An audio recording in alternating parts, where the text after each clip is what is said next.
It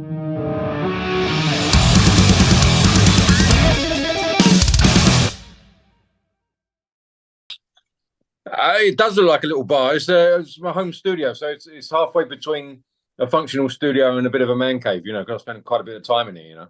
That's it's like this. It's full. Yeah, exactly the same. It doesn't look as cool as yours, though, man. That really looks like a cool bar. It's a mess. But anyway, dude, it's good to talk to you. My name's Nev. Man, this new album. But let me start that again. Haven't had my coffee yet. I'm still kicking in. It's got it in my British Steel mug. British Steel mug, lovely, doubly, like it. Kicked in. But of course, the new Elegant Weapons album, Horns for a Halo, has just been released, man. And this album is fucking unreal, dude. Like, it's straight out the gate for this year. I think it's pretty much a contender for album of the year in my point of view. Dude, dude, you're too kind. You're too kind. I really appreciate that, man. Man, I've been cranking it so much. I love it. And the thing I love about it is the fact that it got that balance between old school classic metal with this new metal engine in here. It's very modern as well. And you put a lot of time into it, a lot of thought. Well, it's who I am really as a guitar player and a musician and a writer. Really, I come from an era of music which is unmistakable. I grew up in the 80s. I was born on the first day of 1980, 1st of January 1980. I was born, so I'm influenced obviously by the 70s and the 60s and all that sort of lovely stuff. But I'm aware that it's 2023, and I like things to sound a certain way. So, but I want those influences to shine through. I'm not ashamed of those influences. I want people to hear them. So I think that's where it comes from, really. You can't hide who you are, and I think it shines through on the record.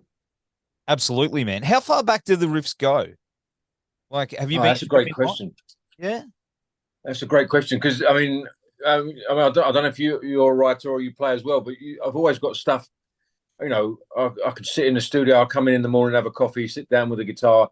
And stuff jumps out, and you never know. It's like with the Priest stuff, like some of that stuff. I remember I was washing dishes in my kitchen one day, and I had an idea for a riff. And fast forward a few years down the road, and it ends up on a Priest record. So some of them have been around since 2017, a couple of years before the pandemic. And some of them were song starts, some of them were just riffs I had. But the pandemic really enabled me the time to get those ideas together and see what I've got. Have I got an EP or an album? Have I got a band? What have I got here? So a few of them have been around for quite a few years. Man, that's awesome. Because I know what it's like. If you it's always in the worst spot. I mean, I'm a singer. I'm a death metal dude, but you get these ideas in like the worst possible place, like when you're doing the dishes or you're driving or you and you got to get them down somehow. You probably got millions of notes in your phone or something. Well, luckily, yeah, you're absolutely right. Luckily, these days we've got that, opportunity. We can just pull out our phones and either whistle or sing or whatever it is, capture those melodies or lyric ideas, and then get them into the studio and put them down properly somehow. Because before you just had to remember them, I think it makes our brains weaker. You don't have to use our brains quite as well as we used to, but it's just lucky, really. You're right. I've got tons of them on my phone. And if I need anything, I'll sort of go through my phone. Is there anything? If I'm working on an idea, I'll go through my phone. Is there anything that matches up with this idea? So it's a resource, really. I think David Lee Roth said it best. Like he's always banking with ideas. Hold on a minute, I've got to end this. I've got a call coming in. It's management. They should know. And what am I doing here? Can you still see me? I can still see. Yeah, just chill more. Right. Don't throw it. We'll carry on. Yeah, just carry on. It's just banking ideas for when you need them, putting those ideas in a vault. So when you sit down for a writing session, you can just pull those ideas out, and hopefully, they can add to the song that you're working on. Well, I remember, I read that I think Dime had a guitar in the toilet, so if he was, on the job, he could bring some riffs while he was, it's a weird spot, but It's actually a good one. Bathrooms have really good acoustics. That reflective. I mean, it's probably really bad acoustics, but it just sounds good. It's quite loud. When you're sitting down with an electric guitar that isn't plugged in, Yeah. it kind of makes it louder. So that's actually, I'm going to have to do it. You've just given me an excuse to buy another guitar there. So thank you There very you go. much. You're going to have a toilet guitar. There you go. Yeah. Made out of porcelain. No, don't do. But but man, there's so many great tracks on this album, as I said. Like man, was it White Horse is one of my favorites. I love that it's got a bit of a proggy intro. Like there's that off time with the drums. Like, how did that come about? That's so cool. Well, I'm glad White Horse is getting some love, you know. White Horse is something that people have obviously been commenting on since the record's come out. It's a 7.5-minute track. It's not like a radio track by any means, and I love it for that reason. You know, I wanted a few more twists and turns musically. As you said, it's a bit more proggy. There's a few more parts in the song that just take it somewhere else, you know, and I like that with metal and music in general. And, you know, at least a couple of tracks on the record where you can have that experience. So it was one of those songs that just went and kept going. It didn't really have that pop element where it had a verse and then a chorus and a verse and a chorus and solo and an end. It didn't have that. It just, some of them, they don't do that. They just go somewhere else and you just go with it sometimes, you know? You just got to let them flow away. Exactly, yeah. Yeah, man. And that's a perfect example. I love that track. Man, I hope to hear it live one day. That's for sure.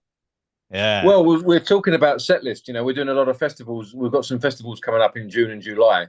And it's probably not one we're going to drag out for the festival crowd. It's like Jazz Odyssey, you know. Like yeah. We'll be lucky to have people in the crowd anyway. We don't want to bore them with another song they don't know for 8 minutes, you know. But if it's our own show, we've got a couple of those in Europe as well. If it's our own show, maybe we'll rack that one out. You know, it'll be interesting to see. Absolutely, and your mate Andy Sneap, he the master, all round good dude.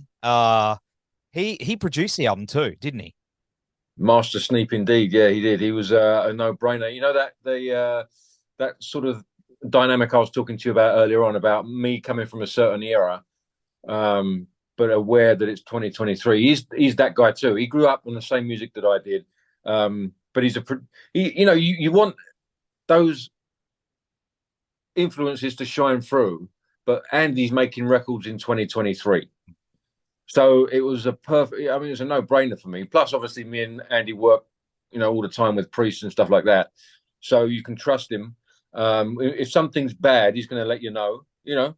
And if something's good, by the same token, you can trust him. You need that sort of brutal honesty sometimes. That's what you need in a studio. You need to know, like, sometimes you don't know. And someone like Andy knows instinctively whether it's good enough or bad enough, and we can work like that. So it's great. Yeah, you got to have your mates honesty is like the most, you know, because they'll just be like, bro, try this again or do that, you know. But I'm sure exactly. Yeah, man, absolutely. And of course you got Ronnie Romero singing, who's like one of the best vocalists on the damn planet. I mean, there's shit he does on this album that just blew me away. As a vocalist, I'm listening to it now. He does this. How is it working with him, man? Ronnie's great. Again, you know, not to repeat myself, but the same dynamic. You can hear where those influences come from. Yeah. But he's a vocalist in 2023. Again, for me, it was a no-brainer to give Ronnie a call and see if he could do it. Fortunately for me, he could. He wanted to be in the band, and here we are.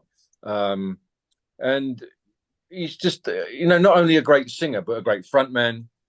He carries the band. He looks like a great frontman. He's just a consummate professional, you know. And that's what you need, really, because I've got no idea what I'm doing. So you know, at least we've got someone at the front that knows what they're doing. You know. You know what you do. Come on, mate. You know what you do.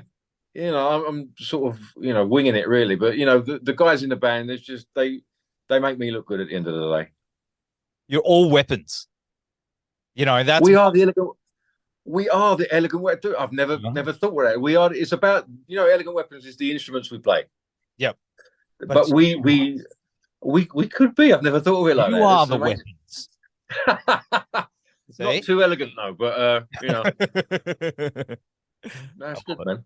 Yeah. But of course, Rex Brown, he's played on the album, but he's a little busy with another band. What they call Pangero or Pan something. They're out there doing something. And you're playing some shows with them. You're going to be playing with Pantera very soon. That's going to be massive. How's that? Yeah, I think we've got 4 shows opening out for Pantera. I think our first show in Europe is opening up for Pantera. So hopefully we survive. And hopefully we can steal a few of their fans, you know. Hopefully we can turn a few of their fans onto our music as well. That's how it works, you know. Get out in front of another band's fans, and hopefully take a few of them with you. You know, I remember Steve Harris from Iron Maiden. He always used to tell us that's what they used to do. Get out. I think Maiden were out with 10cc, which to a lot of people didn't make a lot of sense. I think it was 10cc, but he said to them it was just an opportunity to go out and take some fans that wouldn't have been there ordinarily. So it's a great experience. Get out. Hopefully we can have a great time. We love Pantera. We love the guys in Pantera, and hopefully, as I said, take some of the fans with us. You know what? Do you reckon there's going to be a chance for Rex to come out and jam with you? Do you reckon is that something you talked about? Maybe he's going to jump out and. I doubt it. I think I'm just grateful enough that Rex played on the record. You know, very fortunate to have a legend like that playing the stuff on the record. We're just happy to be there. We're just happy for the opportunity to get out there and hopefully deliver the best we can. But I don't think so. No. That's all good. That's all right. Don't want to get any. You know, I think you're going to absolutely crush it on those shows though, because people know who you are and they're interested to see how this stuff's going to come. Because I mean, the response for the album's been phenomenal, dude. Everyone's really loving it from what I'm seeing as well. It's not just me. Yeah. No, I think, you know, when you let an album go like that, you never know how it's going to be received, you know. You've just got to let it go. But it's been the majority of the reception has been really positive. And all I wanted, you know, good and bad, I just getting someone's opinion that's listened to your music is a really privileged position to be in, really, this day and age. You know, I've been for a few things over the last few years, just to be able to have music out being critiqued one way or the other is you know, that's all I can ask for, really. I will say I'm glad you're still with us, brother. That's for sure. I mean, you get asked about it all the time, but I'm glad you're still here, dude. Thank you very much, brother. I appreciate it. Yeah, I'm glad too. I wouldn't be here otherwise. Yeah. No, you know, no, but it's true. Again, like, to be talking to you about, you know, new music coming out, about upcoming tours and releasing music. I'm very fortunate to be here doing that. So, you know, we can never take that for granted. Absolutely. One thing I did want to ask you about is, of course, you worked with the great Christopher Lee. You know, most people know him as, you know, this great actor, but he was legit. This dude was an absolute badass. Like, if you look him up, people, and he loved metal. Like, he's 90s, dude. How was it working with him? It was great. You know, it was, you can imagine making metal albums in his 90s, as you said. He was a guy, obviously, from a different generation, obviously. So he had, you know, different opinions on current affairs, which is always great to listen to. You know, if someone's got a different opinion, that's always great to listen to.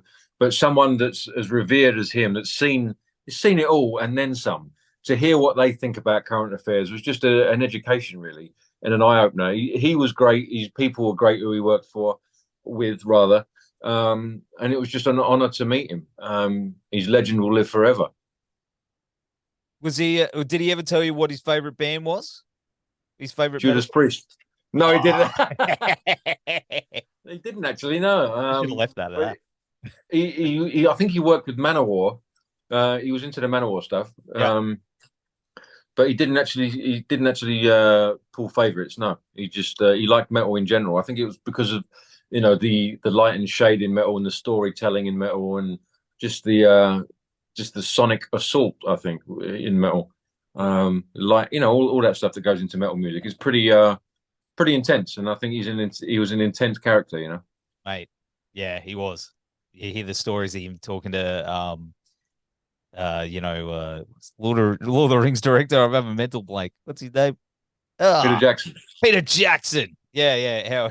How he had to correct him. How a man dies when he gets stabbed is one of the most brutal things I've ever heard in my life. Yeah, dude. Yeah, I mean, he had first-hand experience about that stuff. You know, I mean, that's some shit right there. You know, no, dude, it's so intense. But I do have to ask you, man. Like, of course, my mug, as you know, I am a Judas Priest fan. I love Priest. How's the new album coming along? What's happening? Well, I think we've finished the recording process. everything's tracked. I think Rob was the last one to track what he needed to track, which was the vocals, obviously. We've got Sneap's got to mix it and master it. He was sending me over he'd set up some guitar amps in the studio to reamp some guitars, and they were sounding great. So he's got to mix it, we've got to master it, and then we've got to manufacture the thing. So vinyl and stuff like that takes a few months to literally make these days. So we don't know exactly when it's going to be out, but it shouldn't be too long now. And it's sounding great, man. It's sounding like, I mean, what can I say? It's like the next stage in the Priest discography. It's like it's not Firepower 2 or anything like that. It's the next record. And Priest albums have always had their own character, and this one's no different. So we can't wait for you guys to hear it.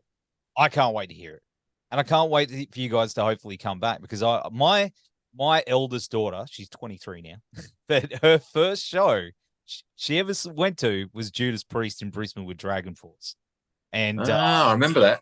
Man, yeah, she walked away and she was like, that Judas Priest band's really good. And I was like, yeah, and now she buys me she'll get me the records or something like that for Father's Day and stuff. It's it's helped us connect, Brilliant. well, and I love that.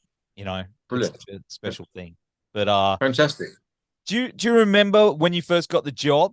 You would have been pretty stoked when you got that call. Yeah, when I got the call, I mean, it's a bit of a cliche, but you don't think it's real. It's so surreal to get a call like that. But it becomes very real very quickly,